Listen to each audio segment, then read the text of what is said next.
বন্ধুরা, মাংস ধোয়া, নুন হলুদ মাখানো সব রেডি। পেঁয়াজ কুচানো হয়ে গেছে, আদা লঙ্কা রসুন পেস্ট করে নেব।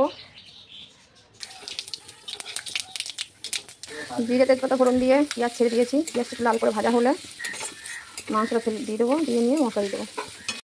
পেঁয়াজ ভাজা হয়ে গেছে, এবার মাংস দিয়ে দেবো। মাংস দিয়ে দিয়েছি। মাংসটা একটু ভাজা ভাজা হয়ে গেলে তাতে মশলা দেবো।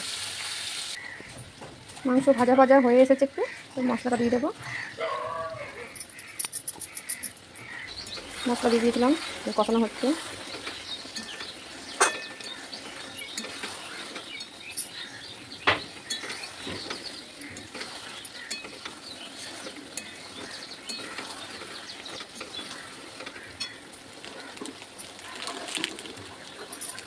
মশলা দিয়ে দেবো।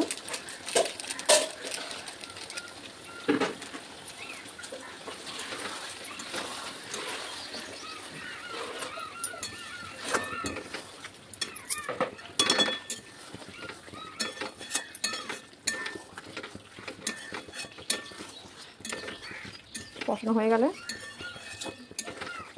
তারপর সাধারণ একটু জল দেবো, ফুটে যাবে, তাহলে রেডি হয়ে যাবে। আমাদের চিকেন কষা রেডি।